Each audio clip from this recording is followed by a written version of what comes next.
Kaixo, ongi etorria, funtzioaren eremua, ibiltartea, ebakidura puntuak eta simetria aztertu ondoren falta zaizkigun hitzak hauek dira.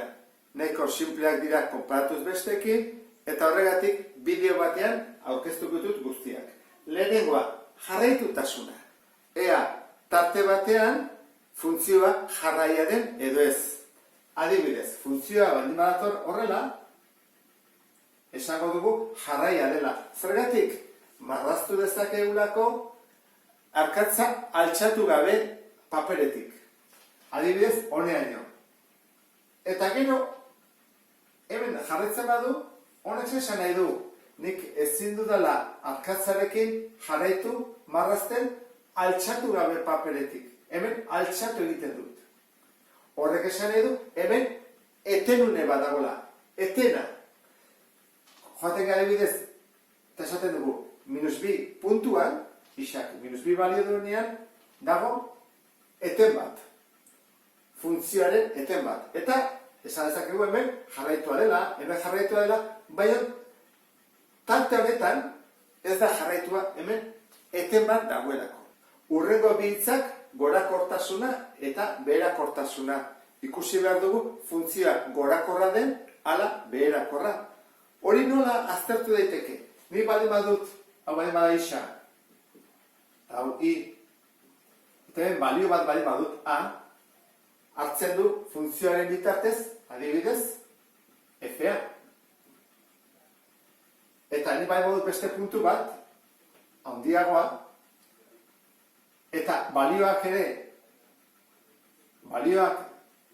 gehiago balio baldin badu, horrek esan edu gorakorra dela.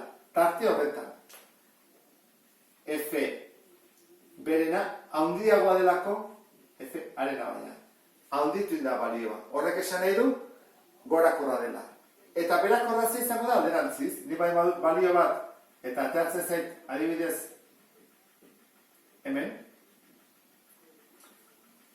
Eta gero, B kalkulatzen dut, eta ateratzen zait, berago, balio txikiagokin,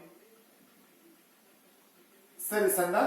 Funtzioa tarte horretan izan da beherakorra. Hau da, gorakorra eta beherakorra. Txikiagoa, lehenengo balioa baina. Baina gerta daiteke berdina izatea. Adibidez horrela. Nola izango litzake orduan konstantea? Honek esan nahi du, ni bai badut funtzioa, hemen A, eta hemen B, eta bietan ematen badit balio berdina, A edo B, hau da, berdina baldin badia,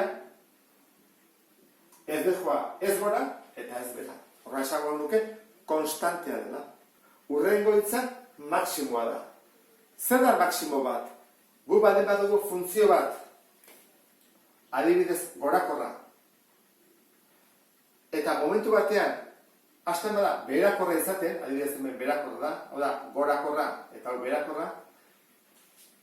Aldatzen denean, gorakorra izatetik, beherakorra izatea, puntu hori da maksimoa. Adibidez, izango izake puntu hau.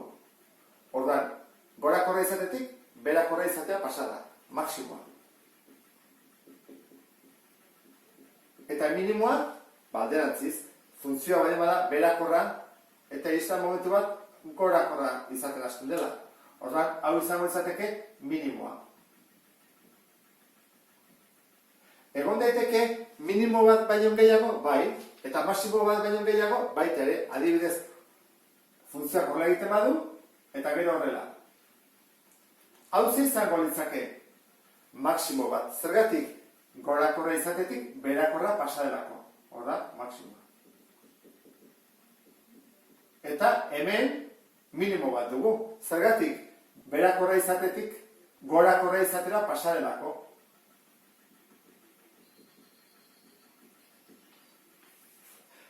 Gerta daiteke ez egotia ez maximoa eta ez minimoa? Bai, adibidez, funtzio bat baldin bada, lineala, eta horrela bai medez badema guztian, gorakorra da etengabe. Horrek esan nahi du, ez duela ez maximorik eta ez minimorik. Azkeneko hitza periodikotasuna da. Horrek esan nahi du funtzioak periodo batetik aurrera errepikatu egiten dela. Adibide batekin ikusiko duzu hobeto. Goazen pentsatzea funtzio horrela dijola. Horuntz, gero hasten da beruntz, jarraitzen du beruntz, eta gero goruntz. Eta gero jarraitzen du horrela. Zer esan nahi du? Iritsi denean puntu ontara errepikatu egiten dela periodo hau. Etengabe. Neurtu behar duguna da periodoak duen tartea. Adibidez hemena 1, 2, 3, 4. Horrek esan nahi du periodoa laukoa baldin bada, funtzioa adibidez ni baldin badut 3. puntuan balio bat, eta guzen bat, B.